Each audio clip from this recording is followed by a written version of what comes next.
Escritora, crítica y una de las voces más singulares de la literatura contemporánea. Su obra indaga sobre lo íntimo y lo político desde una sinceridad brutal. Hoy, en Faro de Ítaca, Marta Sanz.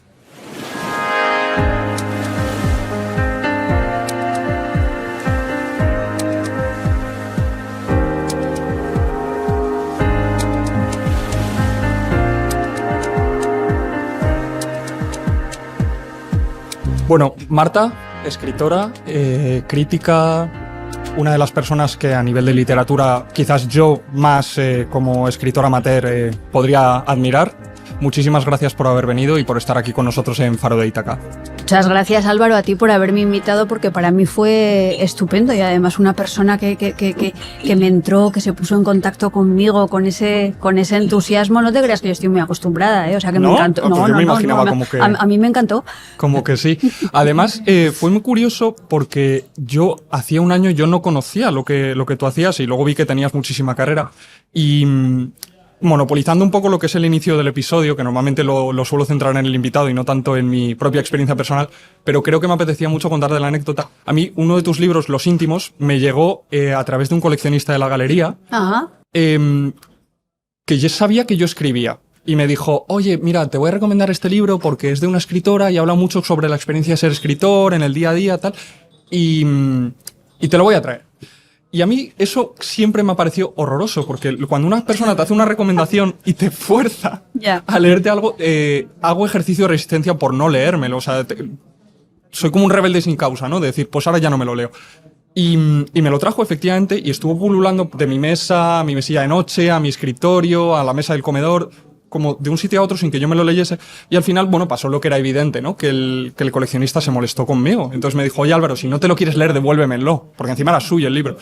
Y le dije, no, es que fíjate que está muy ocupado, tal. Y recuerdo que me lo empecé a leer, pues no sé si era un martes, había terminado la Feria de Arte de Arco y ya estaba como más libre. Creo que el viernes me lo había terminado, o sea, fue como del tirón, iba leyendo por la calle, o sea, me quedé totalmente fascinado de lo que habías hecho con Los íntimos.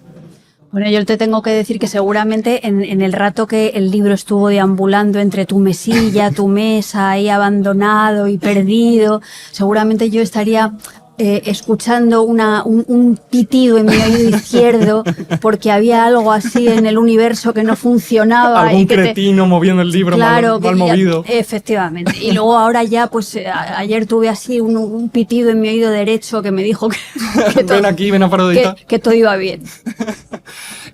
Pues mira, hago las entrevistas de una manera muy lineal porque creo que es una manera muy práctica de contar las historias, ¿no? Siempre digo como desde el principio, hablemos de tal... Pero creo que en este caso voy a hacer como una pequeña excepción y a nivel personal, y yo creo que a nivel de la audiencia que nos pueda llegar a escuchar, creo que me gustaría mucho saber qué se siente al escribir un libro como Los íntimos, que es el que no lo haya leído, por favor, que lo lea, porque para mí fue como una obra magistral. ¿Qué se siente al escribir un libro así, verlo publicado y decir, esto lo he escrito yo, esto es mío? Hay un poco una sensación de vaciado. Yo tuve un povo, viví, sentí que estaba escribiendo Los íntimos para dejar espacio en mi cabeza. Estaba escribía, y se dice explícitamente en esta obra, escribía para olvidar. Para decir, bueno, a partir de ahora ya si esto queda fijado a partir de la escritura, yo ya me puedo olvidar, pasar a otras cosas, pero al mismo tiempo tú escribes para olvidar, pero también lo hacen para que los otros recuerden, para que los que están al otro lado pues no se olviden de una época, de un tiempo en el que la literatura fue de una determinada manera y personas como yo pues las vivimos desde una subjetividad que es al mismo tiempo un poco resentida y al mismo tiempo muy agradecida por todas las cosas que suceden. En todo caso, Álvaro, yo tengo que decir que Los íntimos, que es un libro que está escrito con mucho sentido del humor y con la alegría de la escritura, porque la escritura, el gesto de la escritura, yo creo que esconde muchísima alegría. En el fondo nace de un sentimiento elegíaco, nace eso de un poco de la sensación de que una determinada manera de comprender la literatura en la que yo me formé, de algún modo se está se está acabando y a la Estoy de vez yo acuerdo. también tenía un sentimiento elegíaco por razones personales, que la enfermedad de los seres queridos, el que tú misma te vas haciendo un poco más mayor, entonces todo eso está ahí. Entonces si tú lo has sentido y si yo te lo he transmitido, no sabes lo contenta que me pongo. A ver, yo es que para mí la literatura, tanto como lector y la escritura como escritor, yo creo que en tu libro encontré respuestas a preguntas que yo me llevaba haciendo mucho tiempo sobre la literatura, ¿no? Y que veía que los escritores actuales, muchos, no están respondiendo, que creo que ni siquiera intuyen que existen esas preguntas, ¿no? Y al leer tu estilo, tu manera de abordar una historia, tu manera de tratar determinados temas, encontré las respuestas a esas preguntas, pero creo que debo ser, a pesar de que tengo invitados incluso el programa que cuando sabían que tú ibas a venir intentaron hacer hueco en sus propias agendas para estar aquí de fondo, detrás y poder luego pues que les firmase ese libro y tal, que al final no han podido llegar. Creo que es una poca minoría la generación, no sé si es algo generacional o algo espiritual, que la gente ya no se hace esas preguntas y por tanto esas preguntas y esas respuestas que nosotros intentamos ofrecer y lanzar a través de las páginas se pierden un poco, pero a mí me emocionó profundamente el libro. De hecho, no te lo he traído para que me emociones porque yo ya lo tenía en digital, porque le tuve que devolver la edición física a este coleccionista de la galería, que le mando un saludo. Y no, es que no me ha dado tiempo ni a comprarlo, o sea, que para que me lo firmases, pero bueno, así tengo excusa para llamarte otro día y Muy bien. ahora que sabemos que vivimos cerca. Ahora sí, empezamos un poquito desde el principio. Tú naces en una España que a un poco todavía queda a tiempo de dictadura. ¿Cómo viviste un poco ese tema de infancia? Vamos a ver, cuando Franco se murió, que fue en el año 1975, yo tenía 8 años, creo, una cosa así. Y tengo en mi cabeza una imagen que es muy expresiva, ¿no? Yo recuerdo que al poco de morir Franco, la señorita no me acuerdo qué curso era, tercero de GB o cuarto de GB, creo que sería tercero, nos hizo escribir una redacción en la que en la cara de la izquierda del cuaderno abierto había una semblanza apologética, teníamos que escribir una semblanza apologética del dictador con una foto pegada con el pegamento. Qué fuerte. Y en la de la derecha teníamos que escribir una semblanza apologética de Juan Carlos I, con una foto de Juan Carlos I también vestido con el uniforme, creo recordar que era del Ejército de Tierra. Okay. Y aquello fue la transición. Pim, pom, en una escuela, lo que se llamaban entonces escuelas nacionales, que son las escuelas públicas. Entonces, por una parte vives eso, y por otra parte, claro, yo nací en una familia antifranquista, muy concienciada, en la que ese momento, esos años de la transición se vivieron con una mezcla de, por una parte, muchísima esperanza, muchísima, una ansia, una expectativa, sobre todo lo que suponía la democratización del país, pero por otra parte también con un poco de miedo. Claro, no sabíais lo que iba a pasar. Claro, un poco de miedo, había ese miedo siempre al despertar de los militares, existía también el miedo a que, bueno, al final los que tenían el poder económico eran los mismos, no sabías hasta qué punto la policía había cambiado sus cuadros o sus... Entonces, yo lo viví así, ¿no? En casa. También es cierto que tuve mucha suerte porque desde el punto de vista de la alegría de vivir, a mí esa alegría de vivir me pilló en plena pubertad, en plena juventud, en plena adolescencia, y eso fue maravilloso. Yo recuerdo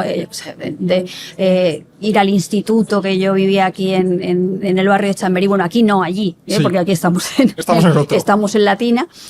Y recuerdo de salir del instituto, irme con mis amigas a la plaza del 2 de Mayo a comer pipas, a beber cerveza, a hablar con todo el mundo, y aquello pues creo que fue bastante irrepetible, la verdad. Bueno, se te ve, y además yo creo que lo llevas como impreso en ti, ¿no? Esa alegría, al menos hasta donde yo he leído de obras tuyas y en el trato personal contigo, eres vibrante y eres alegre, ¿no? Yo creo que eso lo llevas marcado, ¿no? Como otros escritores que, bueno, a lo mejor somos más nostálgicos, más románticos. Y Yo creo que, de todas maneras, en este tema de la infancia o la adolescencia es muy importante lo que nos transmiten a nosotros desde casa. ¿Cómo era la relación tuya con la palabra? ¿Es algo que tú descubriste desde muy temprano? ¿Es algo que fuiste descubriendo más tarde? ¿Cómo fue? A mí, desde que era muy pequeña, la cosa que a mí más me gustaba en el mundo era una palabra esdrújula con muchas L's y muchas R's, y a poder ser cuyo significado desconociera. Yo no sé, a mí, oropéndola, yo qué sé, farándula, clavícula, palabras con las que luego he titulado algunos de los libros que he escrito.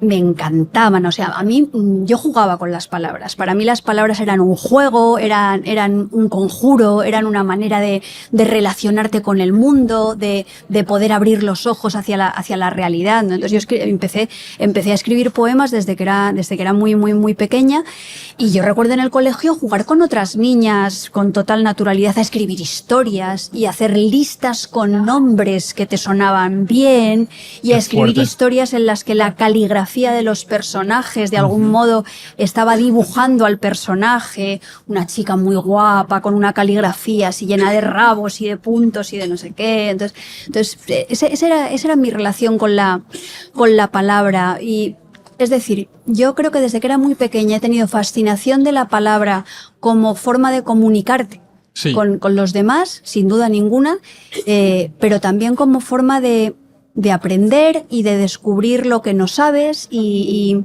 de familiarizarte, si eso es posible, con el secreto. Qué fuerte, qué fuerte. La verdad es que es como una historia como muy... Parece como casi ahora desde fuera y escuchándola como muy determinada, ¿no? A mí, por ejemplo, de pequeño me tenían que obligar a leer. No me gustaba nada, porque además yo era un niño súper inquieto, y a mí el hecho de pasarme en una silla, aunque el libro tuviese dibujo, pasarme en una silla leyendo durante 1 o 2 horas era horrible.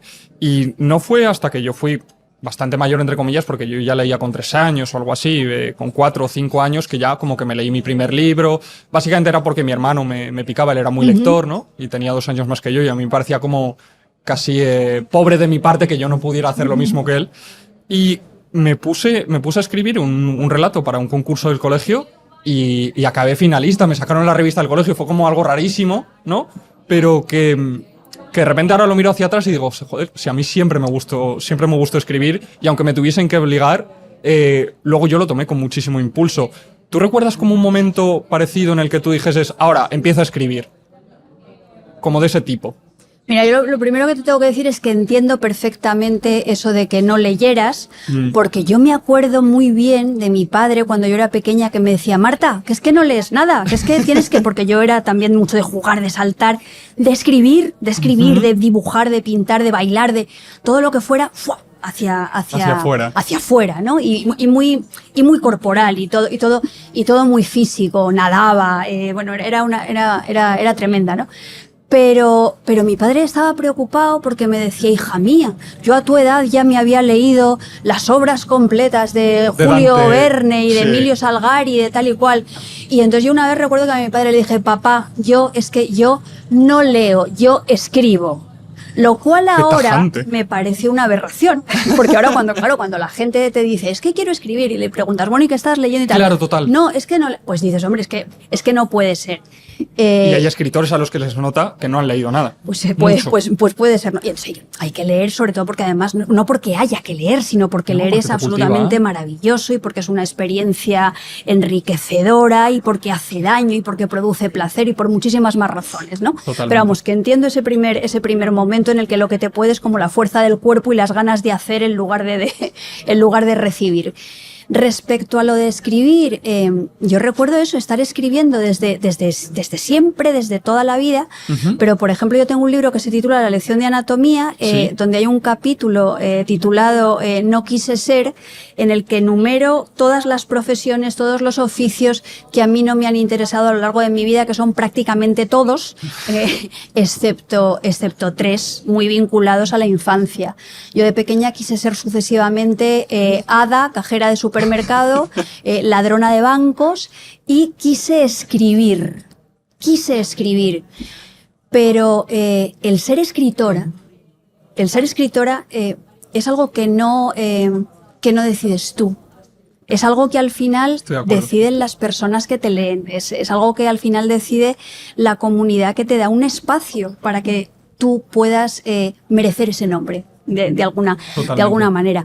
Y en eso hay algo perverso, porque también es verdad que tenemos un concepto en este momento, en los tiempos en los que vivimos, en los que la lectura se reduce a cierta forma de ser clientes, a cierta forma de que te complazcas, Entonces hay una tensión. Sí. Hay una tensión entre lo que tú quieres ser, si los otros te aceptan o no te aceptan, el filtro de un mercado que a veces lo pervierte casi todo, pero Sí. bueno, creo que desde esas contradicciones es desde las que merece la pena decir, a ver si tengo algo que contar y voy a escribirlo. No, totalmente. Además me hace gracia lo que cuentas de las profesiones. Yo también decía muchas cosas rarísimas cuando era pequeño y a mí cuando me preguntaron qué quería ser yo de mayor, en tiempos distintos, ¿no? Pero di 2 respuestas. La primera, no, di 3 de hecho. La primera dije que quería ser un pájaro. Bien, está bien. Estuvo muy Está bien. La segunda que quería ser un coche. Y yo creo que cuando fui un poco más mayor dije una respuesta que a mí me ha condicionado durante el resto de mi vida, que es que dije, yo quiero ser muy pobre. Ay, Y yo no sé por qué dije aquello, pero parece que como que me marqué a partir de ahí. Entonces, de hecho, mi padre intentaba que yo no escribiese o que yo no leyese demasiado. No fuese a ser que yo tuviese la tentación de en verdad de convertirme en un escritor o dedicarme a algo cultural, ¿no? Cosa que no consiguió. Porque al final son empleos de mucha pasión, de muchísima entrega, pero que, bueno, que marcan un camino muy sacrificado, ¿no? Mis hermanos siempre han sabido ser mucho más inteligentes y mucho más listos y han tenido caminos mucho más construidos, ¿no? Y a cambio, yo puedo estar aquí hablando contigo, ¿no? Bueno, Sobre esta clase de cosas. Sobre todo, cuando tú escribías de pequeña, ¿había alguien que leyese eso? O sea, porque yo recuerdo que muchas veces escondía las cosas que yo escribía y eran como muy para mí. ¿Cuándo empezaste a mostrarlo o al principio lo escondías? ¿Cómo era para ti? yo creo que incluso, fíjate, en la época de la adolescencia, yo nunca he escrito diarios. Esto es una cosa que solamente he escrito una vez un diario que aparece en los íntimos, que es el diario de Cali, ese Sí. viaje que hice. A mí también me cuesta horrores escribir un diario. Pero yo en realidad nunca escribí diarios. Mi madre me regaló cuando tenía yo 12 o 13 años el típico diario con corazoncitos en la tapa de plástico con un candado. Y recuerdo que me regaló ese diario y un rímel. Un rímel ya para empezar a pintarte las pestañas y estas cosas. Y yo me acuerdo que en ese diario lo único que escribí era una especie de pasión secreta que sentía por el vecino de arriba de casa de mis padres, que además tenía un hermano gemelo, Okay. pero yo los diferenciaba perfectamente, sabía el que a mí me gustaba y el que no, misterios de la humanidad. Bueno, cosas del amor. Pues debe ser, no sé, pero el caso es que yo nunca escribí diarios. Y de hecho siempre he pensado que las personas que escriben diarios lo hacen con el deseo secreto de ser descubiertos alguna vez. Sí, de que de repente se lo lea a alguien. Sí. Entonces, yo siempre que he escrito, lo he querido mostrar. Lo he querido mostrar desde cuando era pequeña, pues yo qué sé, yo lo mostraba para que mis padres me quisieran, o me dijeran, ay, mira, fíjate qué bonito, Qué bien. y qué maravilla. Lo que pasa que en mi casa esa no era la tónica dominante, porque en mi casa nunca fueron complacientes. O sea, no te pasaban nunca la manita por el lomo, siempre te decían lo que estaba bien, mal, regular, no sé qué. Entonces, mejora esto. Eso fue un acicate y fue un estímulo. Luego, pues en la adolescencia yo escribía poemas para librarme de mis amores horribles, pero en el fondo yo lo que quería es que los encontrara mi amado y volviera a mis... Claro, y de repente te dijese, lo he leído, brazos, ahora entiendo. No, claro, y luego cuando ya escribes de una manera más responsable, con más conciencia de eso que se llama el espacio de recepción, naturalmente que quieres ser leída para establecer conversaciones y que de alguna manera lo que estás diciendo resuene. Entonces yo no tengo una visión onanista de la palabra literaria. Yo sé que escribiendo aprendemos sobre nosotras mismas, descubrimos, conocemos, por supuesto, pero hay que dar el salto al otro lado. Y yo creo que siempre he escrito desde esa conciencia de que la escritura es una manera de sacar fuera lo que tienes dentro. Y si sacas fuera lo que tienes dentro es porque quieres que alguien lo encuentre. Entonces, Totalmente. eso es un poco la experiencia que yo tengo. Nunca tuve la sensación o la necesidad de la escritura secreta. Para mí la intimidad es pública, Sí. el dolor es público. Al final, nosotros, yo Sí, soy nosotras y tú también. O sea, por supuesto. un poco eso. A mí me llevó mucho tiempo aprender eso, sobre todo porque yo sí llevaba un poco en secreto el tema de escribir. Y me pasó una vez que estaba, no sé qué edad tendría yo, pues tendría 16 años quizás, y estábamos en clase de literatura y me obligó la profesora, bueno, nos obligó a todos a escribir un poema. Y luego se los leyó y me hizo una cosa horrible, que es que le gustó mucho lo que yo había escrito. Y yo creo que quizás fue la primera persona que reconoció que le gustaba lo que yo hacía escribiendo, ¿no? Pero hizo algo horrible, que es, lo leyó delante de toda la clase y dijo que era mío. Entonces tú no te puedes imaginar el cachondeo que hubo. Me empezaron a llamar Batman porque iba sobre la noche, no sé qué. O sea, fue horrible. Y a mí me costó muchísimo luego superar ese tema de el desnudo, la intimidad, en la escritura, el enseñarlo a los demás, el publicar, incluso.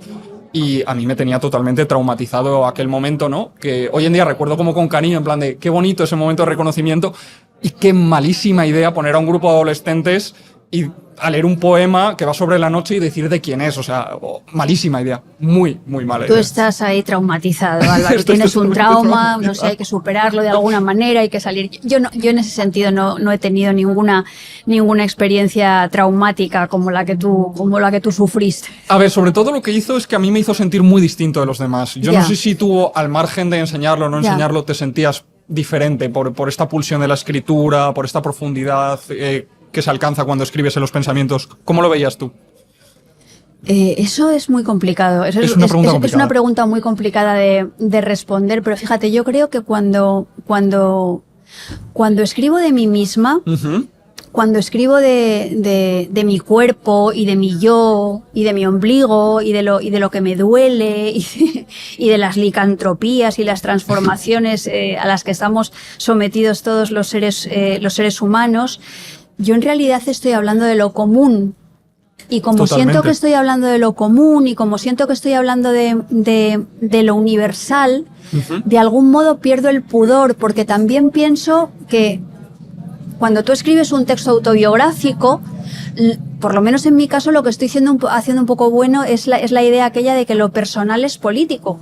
Cuando yo estoy escribiendo un texto autobiográfico, lo que menos importa soy yo. Lo que más importa es que las palabras dentro de ese texto funcionen Totalmente para llegar cierto. a una persona, por ejemplo, como tú, Sí. que eres mucho más joven que Sí. yo, que estás en otro mundo y que sin embargo te sientes concernido por ese texto. Totalmente. Entonces, a lo mejor tú y yo podríamos llevarnos fatal y no tener nada que ver y Por no tener ejemplo. ninguna química, pero lo importante son los textos y conectar a partir de los textos, un poco dar ese salto. Entonces, yo creo que cuando escribimos al final, si lo hacemos desde el rigor del lenguaje, salimos al encuentro Del otro. de lo común, Sí. de lo común y del otro, a partir de una experiencia que es única, que es excepcional, pero que de algún modo, pues eso nos está conectando nos está vinculando con todos esos lugares a los que pertenecemos, que pueden tener que ver con la clase, con el género, con la raza o con el espíritu mismo. o O sea, con que el no, espíritu mismo. no sabes. Y durante todos luego estos años, tú te lanzas a estudiaste filología Sí, hispánica. sí. Buenísima decisión, he de decir. Y me imagino que ahí desde entonces también ya estabas escribiendo. Quizás lo que más me interesaría preguntarte, porque todos entendemos que el camino de un escritor que ya publica es el evidente, ¿no? Pero, ¿qué pasa cuando tú te imaginas a un escritor o una escritora como tú, que para mí ya eres como archiconocida, ¿no? En mi cabeza y en mi propio universo eres archiconocida. ¿Cómo se sostiene eso desde la no publicación, desde el anonimato, ese eco contigo misma en el que empiezas a escribir, te lo empiezas a querer tomar en serio, pero... Yo creo que tú no sabes quién eres y tú no sabes, y el tú, esa forma impersonal, estoy hablando de mí misma. Sí. Tú no sabes quién eres, no sabes cómo los demás te conocen y pueden valorar tus obras o no valorarlas, pero creo que esa incertidumbre que resulta muy insatisfactoria y que hace mucho daño y que genera muchas neurosis muchas veces, Sí. para emprender el acto de escritura es buena. porque si no te puede llegar a caer en una especie como de autocomplacencia o de una sensación de éxito que para mí sería tremendamente paralizante, ¿no? Entonces, vivo en esa paradoja, ¿no? Uh-huh. Yo me sorprendo mucho cuando tú me llamas y no sé, pues es lo que te digo, me sorprendo y me pongo muy contenta y me parece un regalo y digo, bueno, Marta, esto tienes que tenerlo en cuenta para cuando llegan los momentos verdaderamente duros y verdaderamente malos, pues poder compensar un poco. Pero yo creo que escribo desde ahí. Respecto a la opción de elegir filología hispánica, Sí. Había personas de mi familia que me querían matar directamente, porque yo cuando acabé el bachillerato tenía una nota muy alta. Yo saqué Sí. una nota muy alta creo que tenía una media de 9 entre el bachillerato y la selectividad, una cosa así. Y entonces me decían, tienes que estudiar arquitectura, tienes que estudiar medicina, Pasa igual. Y me presionaban un poco y menos mal que en mi casa no me presionaron. O sea, ahí sí que ahí tuve a mi madre y a mi padre diciendo, hija mía, tú haz Lo que tú quieras. lo que a ti te dé la gana y lo que hagas hazlo bien. A mí me quería matar la profesora de física de mi instituto. Pero bueno, en fin, al final creo que hay que No, hay que hacer lo que persistir, hay que hacer lo que uno cree que debe O sea, a mí me hacer. pasó, y creo que lo he contado ya incluso aquí alguna vez, que yo estaba predestinado totalmente a estudiar medicina. Yo hice el bachillerato de ciencias y no me dio la media, ¿sabes? Porque estaba altísima encima. Y yo creo que sintieron ahí en el colegio como una decepción muy generalizada conmigo. Y de hecho, hace ya algunos años me invitaron a dar una conferencia porque yo era el único alumno de letras que ellos habían seguido como su trayectoria, ¿no? Yo ya trabajaba entonces en la galería o ya la dirigía. Y me llamaron y me confesó una profesora que me dijo, oye, cuando vi que no ibas a estudiar medicina, yo ya me decepcioné mucho. O sea, yo ya pensé que no valía la pena ni seguirte. Nada, ¿no? Y cuando la orientadora del colegio nos dijo que te había invitado y que estabas trabajando y tal, como que me puse muy contenta, ¿no? Que hubo esa reparación entre la expectativa de aquella profesora, que yo no sé muy bien por qué tenía aquella expectativa puesta en mí, y la realidad, ¿no? Que fue surgiendo. Pero en casa también yo me sentía muy, muy presionado para seguir un camino de... Mi madre me decía, ¿y por qué no derecho? Si ya no se entra en medicina, ¿por qué no derecho? Y era como, sí, claro, como se parecen tanto. Pero bueno, acabé estudiando historia del arte, o sea que figúrate tú. Bueno, no está mal. No está mal, no está mal, no es filología, pero no está mal. Y durante esos años de estudiar, ¿tú trabajabas? ¿Qué trabajos ibas haciendo? Porque yo hice como 100.000 trabajos mientras estaba estudiando y eso era lo que me gustaba, ¿no? Estaba siempre enredando y ganándome la vida y de aquí para allá, luego me dio mucho para escribir. ¿Qué hacías tú? Nada. Nada, no. O sea, con absoluta sinceridad te lo digo. Yo mientras estaba estudiando, estudiaba y me divertía. También tengo que decir que cuando yo tenía 19 años me fui de casa, me fui a vivir con un chico, luego dejé de vivir con ese chico después es ya mi marido desde hace 30 y tantos años, y yo nada, yo simplemente estudiaba, vivía, porque me lo podía permitir, porque desde ese sentido, pues desde ese punto de vista, en ese momento yo sí que era una persona privilegiada, podía disfrutar de ese privilegio, ¿no? Y recuerdo incluso de cuando yo estaba en segundo de filología hispánica, lo que hice fue matricularme a la vez en sociología, porque sentía que tenía tiempo para poder hacer dos cosas a la vez. Entonces, en ese momento, cuando estaba en segundo de filología, yo estudiaba filología por la mañana, sociología por la tarde, y me ocupaba de las labores propias del hogar, porque el que trabajaba era mi compañero. Ok. Bueno, pero igualmente estarías muy ocupado, o sea, dos carreras al mismo tiempo. Estaba bastante ocupada, sí. Y me imagino, ¿ahí planteabas ya el tema de la escritura como algo profesional para ti? Pues fíjate, yo creo que en ese momento todavía no. Cuando ya acabé la carrera fue cuando mi padre llegó y me dijo, hija mía, mira, yo toda la vida tú has estudiado en la enseñanza pública, cosa que era verdad y que era por parte de mis padres una apuesta ideológica con su coherencia y con sus cosas. Entonces él me dijo, mira, yo no me he gastado un duro jamás en tu formación, no me he gastado jamás un duro en tu carrera ni en nada. Entonces, ahora que has acabado la carrera de filología, que es lo que tú querías estudiar, ahora qué es lo que quieres quieres hacer? Y entonces yo le dije, yo quiero hacer el doctorado. Y entonces mi padre me dijo, hija mía, muy útil, eso es muy útil también, pero te voy a matricular en 2 sitios. Y me matriculó a la vez en 2 sitios. Me matriculó y me pagó un máster en enseñanza del español como lengua extranjera, que es lo que a mí me ha dado de comer durante muchos, muchos años. Ahí es donde empecé a ejercer como profesora.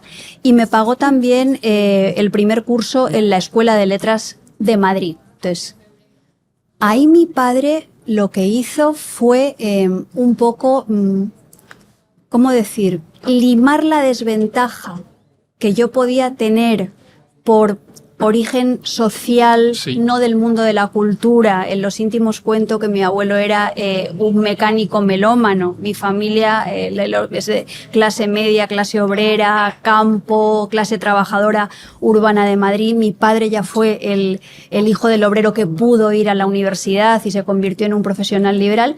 Entonces ahí es donde él fue consciente de que había que de alguna manera superar la desventaja de base. Y eso, lamentablemente, y está feo decirlo, pero la vida es como es, muchas veces se consigue a base de tener dinero. Efectivamente. Poderte pagar o que alguien te pague un tipo de formación, unos estudios en los que tú aprendas cosas o comiences a tener contactos. Claro, esa fue como tu grieta en la pared, a través de la cual tú ya empezaste como a culebrear. Claro. Mira, Álvaro, si yo no hubiera pasado por las aulas de la Escuela de Letras de Madrid, yo soy muy consciente de que probablemente yo hoy no estaría aquí hablando contigo.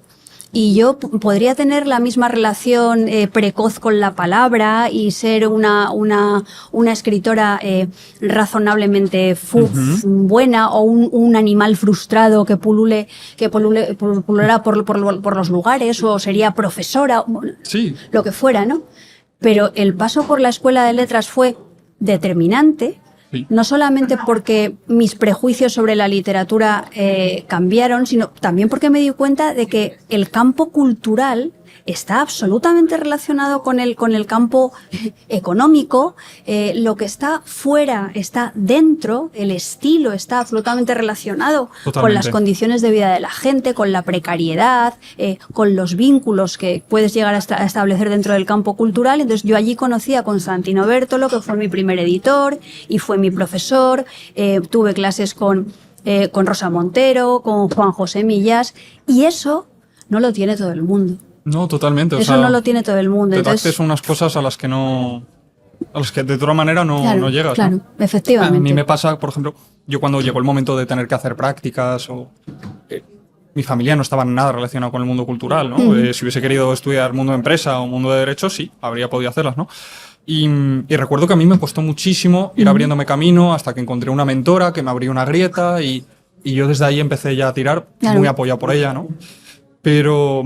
Pero yo, por ejemplo, se lo digo a los alumnos que yo tengo ahora en prácticas muchas veces en la galería, les digo, no sabéis la suerte que tenéis, porque vosotros no lo habéis tenido que bregar, no habéis tenido que construirlo, estáis en un máster que tiene acceso a esta galería y directamente yo selecciono aquí, pero entended lo que es la oportunidad de poder trabajar esto. Y yo creo que muchas veces, quizás porque no han tenido la contraparte, no se dan cuenta, ¿no?, de la suerte que tienen de poder estar en determinados sitios o participando de determinados eventos o de conocer a determinadas personas, ¿no?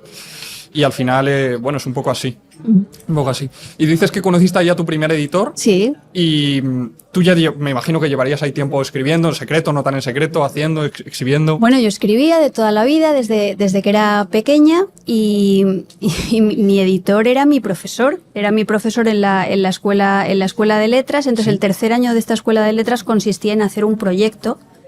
Y entonces justo yo estaba escribiendo un texto de amor desencantado que se titulaba El frío, que era un texto que yo estaba pues un poco escribiendo para salvarme de mis heridas sentimentales, y al mismo tiempo de que yo me salvaba de mis heridas sentimentales, hacer un reproche al otro. El libro empezaba con una frase que era tú lo sabes ya de sobra, pero yo voy a repetírtelo, como diciendo, a ver, espera, que vamos aquí a poner las cosas claras, un poco así a lo Rocío Jurado en algún sentido. Y entonces Constantino, que era mi profesor y estaba tutelando ese proyecto, fue el que me dijo, Marta, cuando tú acabes este texto, yo te lo voy a publicar. ¡Qué fuerte! Entonces, yo empecé a escribir, yo cuando estaba escribiendo El frío, era un aprendizaje. Era algo que estaba relacionado con mi vida y con mi manera de utilizar el lenguaje para resolver, si quieres, un reto de aprendizaje académico. Y me encontré con que el libro me lo iban a publicar. Mis problemas en lo que es el campo cultural, en el mercado, empezaron con los libros siguientes, porque claro, como se dice al comienzo de los íntimos, tomando una frase de Lola Herrera, yo no he llegado, yo estoy. Yo llevo 30 años publicando libros, teniendo poco a poco lectores, lectoras, permanezco en esa constante, pero yo no soy una escritora que haya pegado un petardazo y que de repente conozca todo el mundo, ¿no? Entonces eso creo que es importante. Es importante. A mí, por ejemplo, cuando hablaba con Juan, me dijo, oye, no le conozco en persona, la verdad, a Juan Casamayor, pero es amabilísimo por teléfono y me dijo, oye, si quieres a alguien del mundo de la literatura, pídeme a quien tú quieras. Y creo que él entendió que yo le iba a pedir a gente muy famosa para ir lanzando el podcast y tal. Sí. Y le dije, no, quiero a Marta Sanz. Y me dijo, ya, pero Marta Sanz no es muy famosa. Y le dije, ya, pero yo quiero a Marta Sanz. Y quiero a gente como Marta Sanz, gente que a mí me resuene y que... Pues ya está, eso es lo importante. Eso es lo importante. ¿Para qué vamos a pedir más? No, pero es realmente importante, ¿no? Y yo me siento muy identificado con esto que dices de todavía estar en la grieta, estar en el proceso y estar eternamente en el proceso de renacimiento, muerte, cambio y volver a empezar una y otra vez. A lo mejor tendríamos que comentar también, Álvaro, que en Los íntimos está el capítulo ese donde los mensajeros llegan a mi casa para traerme libros y van buscando con mucha esperanza a Marta Sánchez. Que además yo he estado con ella en persona, en su casa. Y le llevé una cosa, o sea que sí. Al final el otro día vino una cartera que no iba buscando a Marta Sánchez, que me iba buscando a mí y que la oí. Y le abrió la puerta a mi marido y le dice, pero en esta casa hay Marta Sánchez, la escritora. Y le dice mi marido, sí. Y entonces yo la vi y dijo, pasa. Yo me imagino que en ese momento eso se tuvo que celebrar como un hito, claro, ¿no? Fue no como con todas esas decepciones de otros carteros que querían a Marta Sánchez. Fíjate tú, qué barbaridad. No, saludos a Marta Sánchez, que no se acordará de mí, porque estuve en su casa colgando unos cuadros, pero me hizo muchísima gracia ese chiste. Además lo repites mucho y se ha convertido en un chiste muy tuyo que me encanta. Sí. Y hablando, o sea, quizás en este momento en el que lo tenías todo más claro porque te iban a publicar lo primero, ¿cómo se fueron desarrollando los demás? Porque yo me imagino que cuando coges una determinada carrerilla, casi que esperas que todo se convierta en un camino continuado, ¿no? O no. O sea, yo recuerdo cuando me publicaron a mí mi primero, dije, pues a partir de aquí todo cuesta abajo. Y fue totalmente al revés. Cuesta arriba. El primer libro fue esa cosa inesperada, esa gran alegría. Y los 2 libros que siguieron a El frío, yo tenía un poco la seguridad de estar publicando en ese momento en la editorial Debate con Constantino Bértolo. Yo tenía un poco la fantasía, era lo suficientemente ingenua como para pensar que eso ya iba a ser para siempre. Pero lo que ocurrió, claro, es que a Debate se lo comió una gran editorial. Una gran Bertelsmann en aquel momento, y yo tuve que salir de allí, y entonces de repente dejé de tener a Constantino, dejé de tener la seguridad de esa casa que yo pensé que era mi casa, y empecé a dar un poco tumbos, destino, RBA, no encontrar tu sitio, encontrarte con que tienes 2 novelas metidas en el cajón que todo el mundo rechaza. Una de ellas fue precisamente La lección de anatomía, que luego curiosamente ha sido una de mis novelas mejor recibidas, y cuando la recuperó Jorge Herralde. Entonces ha habido momentos, por supuesto, de mucho desánimo, porque sobre todo cuando tú ya llevas publicadas 3, 4 novelas y no has pegado esa explosión que se supone, el gran salto, ¿no? Claro, que tienen que tener los autores, pues es mucho más difícil mantenerse. Pero afortunadamente en el año 2010 llegó a mi vida Jorge Herralde, llegó Anagrama, y bueno, pues todo cambió, porque cuando tú ya eres una autora de un sello como Anagrama, tus relaciones con todo lo que es la prensa, la comunicación, los lectores, Latinoamérica, todo cambia muchísimo. Y cuando consigues el premio Herralde, como yo lo conseguí, pues todavía más. Entonces, a partir de ese momento sí que yo puedo decir que soy una escritora una escritora privilegiada, porque tengo un sitio donde se practica eso que se llama política de autor, y cuando Jorge Herralde dejó el relevo a Silvia Sesé, yo he seguido pues encontrándome en mi casa. Y entonces ahora ya hablo de todos los sinsabores y de todas las amarguras y la precariedad del oficio de escribir desde una posición en la que yo ya estoy más o menos tranquila. Claro, más en un o sitio menos, donde tú ya más o menos, por lo menos sabes dónde está tu casa. Más o menos cómoda, y sobre todo reivindicando que no es nada buena esa especie de actitud de, oye, tú ya tienes las cosas, te callas, no te quejas, no, para nada. O sea, cuando las personas consiguen algunas de sus metas o tienen cierto tipo de estabilidad, eso no significa que su punto de vista crítico, su capacidad para la denuncia tenga que ser apagada, tenga que ser neutralizada. Quizás incluso al contrario, ¿no? O quizá incluso al contrario, tienes una responsabilidad todavía mayor. Entonces, Los íntimos también creo que está escrito un poco desde ese lugar. Y una cosa que me ha encantado que has dicho, tú que eres alegre y tal, tú sabes, yo acabo de sacar un poemario que se llama Amarilla, donde hablo desde el punto de vista de una mujer que siente su vejez prematura y está amarilla y melancólica y se queja todo el rato y señala pues esto, que las mujeres que nos quejamos tanto caemos mal.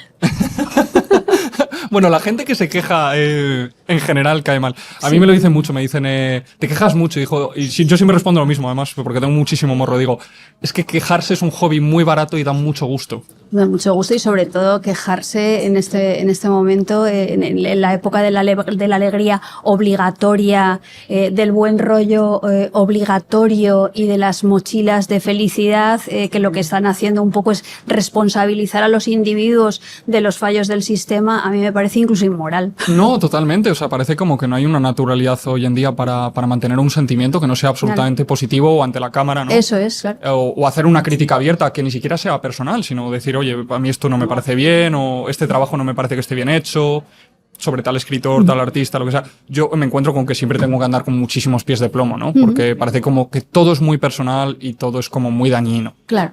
Y me parece que eso, bueno, coarta un poco el crecimiento también de las personas. Retrotrayéndome un pelín hacia esta fase en la que tu editorial se ve absorbida por otra más grande, tú empiezas a pegar tumbos. ¿Qué sentías ahí? Porque en ese momento me imagino que debía ser un periodo de muchísima incertidumbre. ¿Qué te sostenía a ti? ¿O alguna lectura, alguna clase de fe, algún ejercicio tuyo?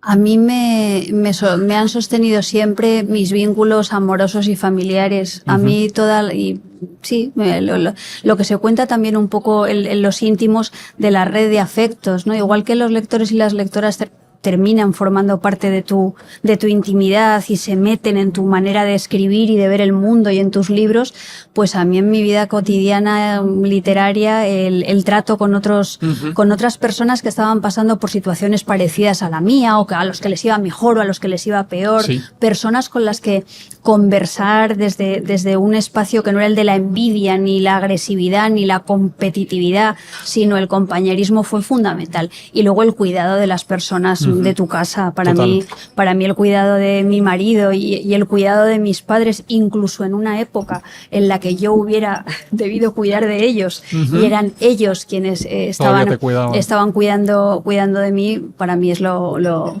fundamental, lo básico. Y el trabajo como profesora, que para mí toda la vida también ha sido muy gratificante. Yo llevo dando clase desde los 21 años, una cosa así, 21, 22 años, muy jovencita. Yo tenía alumnos cuando yo tenía a lo mejor 26 años que tenían 5 años menos que yo. Entonces era muy, muy, muy divertido. Y desafiante, me imagino. Y divertido y desafiante, pero luego te llevas grandes satisfacciones, ¿no? Por ejemplo, la portada de Amarilla, que es un pájaro posado en una bolsa de plasma amarillo. Esa portada la ha hecho Román Linacero, que fue alumno mío cuando yo estaba empezando a dar clases, y que ahora es un señor muralista maravilloso, el que me encontré por la calle y me dijo: Marta, yo te hago una portada. Y me hizo la portada de Amarilla. Cuando a lo mejor estaba colaborando en El País y escribía una columna y había alguien que te insultaba, salían alumnos a defenderme. Alumnos que yo, de los que no sabía nada, porque Marta Sanz ha sido y usted no sabe de lo que está hablando y tal. Qué fuerte. Entonces, esas cosas no se pagan. No, totalmente. Eso es absolutamente impagable y a mí me ha dado mucha felicidad en la vida y mucha alegría de vivir. No, totalmente. O sea, Sí. yo creo que son justo esas pequeñas semillas que nosotros no somos capaces de prever que estamos plantando en Sí, determinadas sí. personas. Sí, Y que, de hecho, aunque lo intentásemos a propósito, no No lo lo- conseguiríamos. claro, claro. Surgen de la pura voluntad de hacer una cosa que te gusta, hacerla bien y hacerla con cariño, sobre Eso todo. eso es. Y volviendo un poco también al tema de antes, sobre el tema de la alegría obligada o la crítica, ¿recuerdas alguna crítica especialmente dolorosa sobre alguno de tus libros según ibas empezando? De repente que dijes, ¡ostras! Me acaban de desmontar. Bueno, vamos a ver. Yo creo que dentro de la peculiaridad manera de ser hipocondríaca, neurótica, susceptible, de las personas que nos dedicamos a esto del oficio de escribir, que es por una parte muy vanidoso, pero por otra parte muy expuesto y muy generoso en lo que tú estás intentando dar a los demás, siempre se reciben de una manera más potente y siempre te hacen más callo y más cicatriz las críticas malas que las críticas buenas. Yo lo bueno tiendo a minimizarlo. a minimizarlo o olvidarlo, y lo malo se me queda aquí clavado como una espina verdaderamente atravesada. Recuerdo una crítica que se hizo de Los mejores tiempos, que era mi tercera novela, donde que era una crítica pues abiertamente misógina, que ahora no se hubiera escrito así de ninguna de las maneras, que me hizo mucho daño, que en ese momento me hizo mucho daño. Ahora procuro pues tener más callo, y creo que es muy importante aprender a diferenciar en lo que es nuestro trabajo, en el caso de un trabajo que tú te puedes encastillar mucho y sentirte muy, muy orgulloso, que es una energía que hay que tener, pero que hay que controlar. Mucho.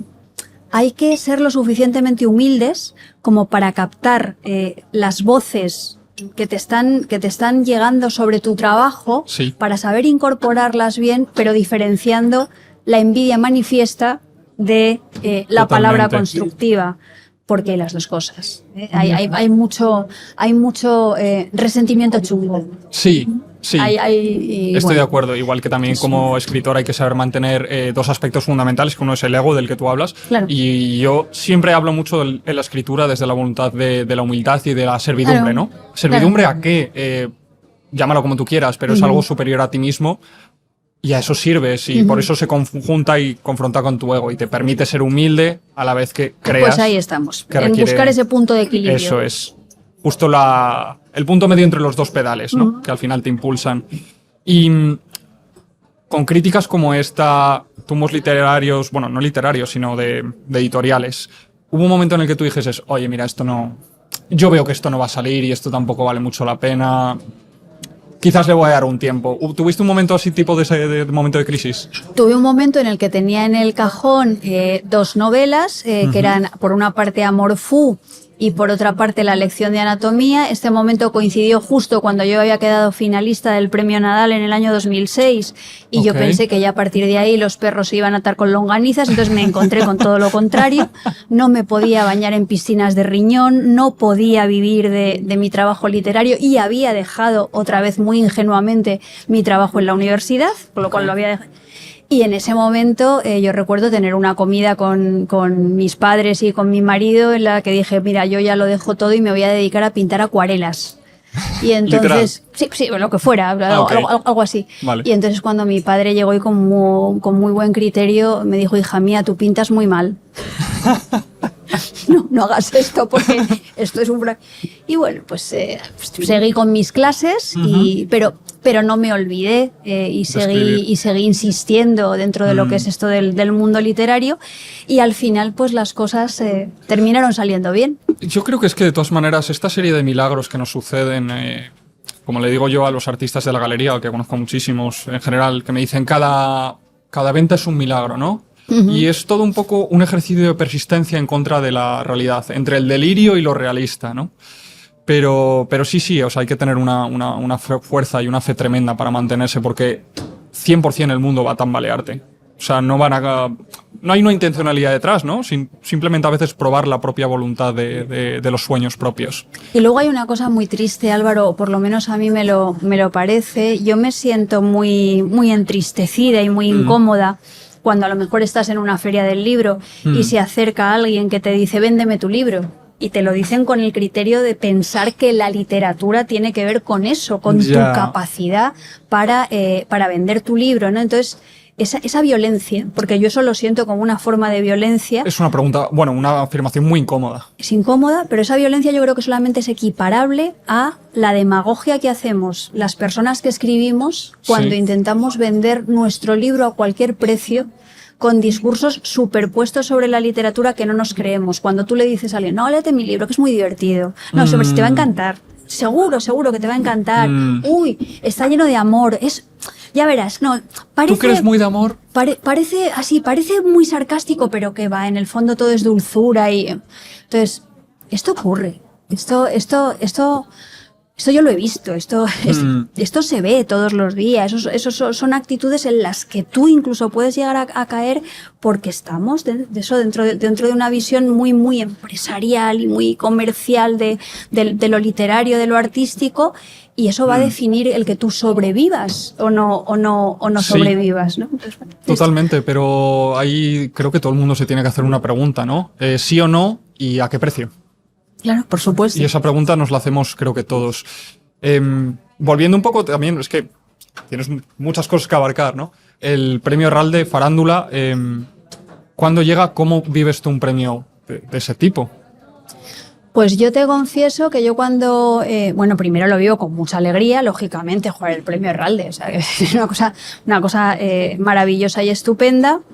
Pero luego yo no lo viví bien el premio Herralde, porque yo no estaba acostumbrada a estar en el centro del foco y no sabía tampoco bien lo que suponía estar en el centro del foco. Hay que tener mucho cuidado con lo que se desea por si acaso se cumple, ¿eh? Yo ahí me vi sometida a un tipo de miradas deformantes y en muchos casos yo creo que incluso muy mezquinas y muy malignas, que a mí me hicieron mella, y luego motivaron, por ejemplo, que yo escribiera un libro como Clavícula, en el que yo llegué a contar eso, como el estado de ánimo y el estado físico es inseparable de tus condiciones de vida material y también de lo que te puede llegar a espolear el campo literario y sus ojos hipercríticos. Entonces, yo lo viví regular. Me cansé. Sí, me lo puedo figurar. Me cansé mucho. Tiene que haber hoy un poco de todo en el que, pues, evidentemente, es una celebración de tu trabajo, ¿no? O de un trabajo intensísimo. Y luego una serie de voces externas que son destructivas, ¿no? Esto es, pues eso, sí. Pero bueno, también, como tú dices, ¿no? En las críticas estas tú desarrollas otro callo y creo que eso te lleva a superarte y a escribir cada vez mejor, ¿no? Porque quizás la literatura, junto con el arte, son de los oficios que cuanto más tiempo pasa y más se va añejando, mejor es, ¿no? Y viene también de estas experiencias tanto positivas como negativas, claro, sí. Efectivamente. Se me está haciendo cortísima esta entrevista y en realidad llevamos un montón de rato. Sí. Después de 20 años escribiendo, ¿qué te sigue motivando a hacerlo? Porque yo no tengo las mismas motivaciones escribiendo ahora que cuando tenía 23 años y no ha pasado tanto tiempo ni siquiera. Otra pregunta muy buena, porque además no han pasado 20, han pasado 30, Álvaro. En 2025 se han cumplido 30 años desde la publicación del Frío, que fue el libro que me publicaron en el año 1995. A mí me sigue... Hay motivaciones muy, muy distintas, ¿no? Por ejemplo, García Márquez decía que él escribía para que la gente lo quisiera, ¿no? Yo, fíjate, ya en estas alturas de la vida, yo ya escribo para que mis padres se sientan orgullosos de mí, para que estén contentos, para que sean felices. Escribo por algo tan pequeño como eso. Y también escribo porque creo que todavía puedo a partir del trabajo con el lenguaje, contar cosas con el mundo, sobre el mundo que sean, que de alguna manera disientan de la voz del poder, de lo que es, de lo que es obligatorio, ¿no? Entonces, por una parte escribo con esa vocación de búsqueda estilística, que es una manera de disentir frente a lo que serían los discursos hegemónicos, y esto es la razón grandilocuente. Sí. Pero escribo por algo tan poco grandilocuente como eso, para que mi padre se ponga contento porque está ya muy mayor y está enfermo, y cada vez que ve que ha escrito algo que merece la pena y que alguien lo reconoce, pues se pone contento. Oye, mira, ya está. Pues no creo que ni siquiera falta una razón tan grandilocuente, ¿no? No. Una de las respuestas más comunes que suelo escuchar es ¿por qué no tengo otro remedio? Y yo pienso, yo sí tengo otro remedio. Hombre, o sea, sí. puedo no hacerlo. Cada uno creo que tenemos nuestras propias razones y ni siquiera son tan elevadas, ¿no? Los milagros vienen de las cosas más ordinarias. Claro, y a veces lo que es muy interesante es contar cómo las razones se superponen y se solapan, ¿no? Parece que porque tú optaras por una cosa no pudiera ser la otra. Pues sí, hay veces que pueden ser muchas cosas a la vez y al mismo tiempo. En contra de Robert Frost, ¿eh? Estás fina. El podcast se llama Faro de Ítaca, que me imagino que es una referencia que sí que tú entiendes perfectamente. Si tú tuvieses que elegir una Ítaca, un destino hacia el que te estás dirigiendo, ¿cuál sería? Pues yo creo que me estoy dirigiendo hacia un destino en el que, vamos a ver, la experiencia de ir haciéndote mayor, de ir envejeciendo, la presencia constante de la muerte en la vida, no me hace, no me lleva a la melancolía total, y estoy en un momento en el que lo que me mueve es convertir esa melancolía y ese sentimiento elegíaco del que yo te hablaba en principio en un sentimiento que sea eléctrico. Bien. Eléctrico. Estamos ahí. Bueno, pues me parece un buen destino, y hay veces que los destinos que elegimos tienen que ver con procesos o tienen que ver con destinos en sí mismos, y me parece una respuesta tan preciosa y tan válida como cualquier otra. Como uno de los entrevistados que le dije, ¿dónde te ves? Y me dijo, pues tengo una casa de la playa, me veo allí con mis amigos y familiares. Y dije, pues me parece genial. Eso es lo que hay. Y siendo Faro de Ítaca, vamos al Faro. ¿Quién ha sido un referente tuyo que digas, sin esta persona no podría haber sucedido? O faros en plural. Literariamente, yo no habría sido la escritora que soy ahora si no hubiera leído a Marguerite Duras en un momento en el que yo estaba enferma en la cama con fiebre, y mi madre me dio El amante, y yo me entendí muy bien aquello de que la escritura es encarnizarse, no se puede escribir sin la fuerza del cuerpo.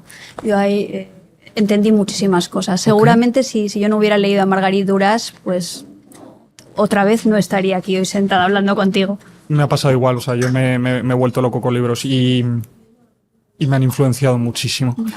Y un referente personal tuyo que no sea alguien como que... Yo siempre, los escritores que a mí me gustan, yo siempre digo, tengo un defecto terrible, que los escritores que más me gustan son los que están muertos. Y no puedo hablar nunca con ellos, ni decirles, ni intercambiar opiniones, ¿no? Tengo que leerles y absorberles de manera unilateral, ¿no? Aunque yo me vea reflejado en ellos y haya un espejo.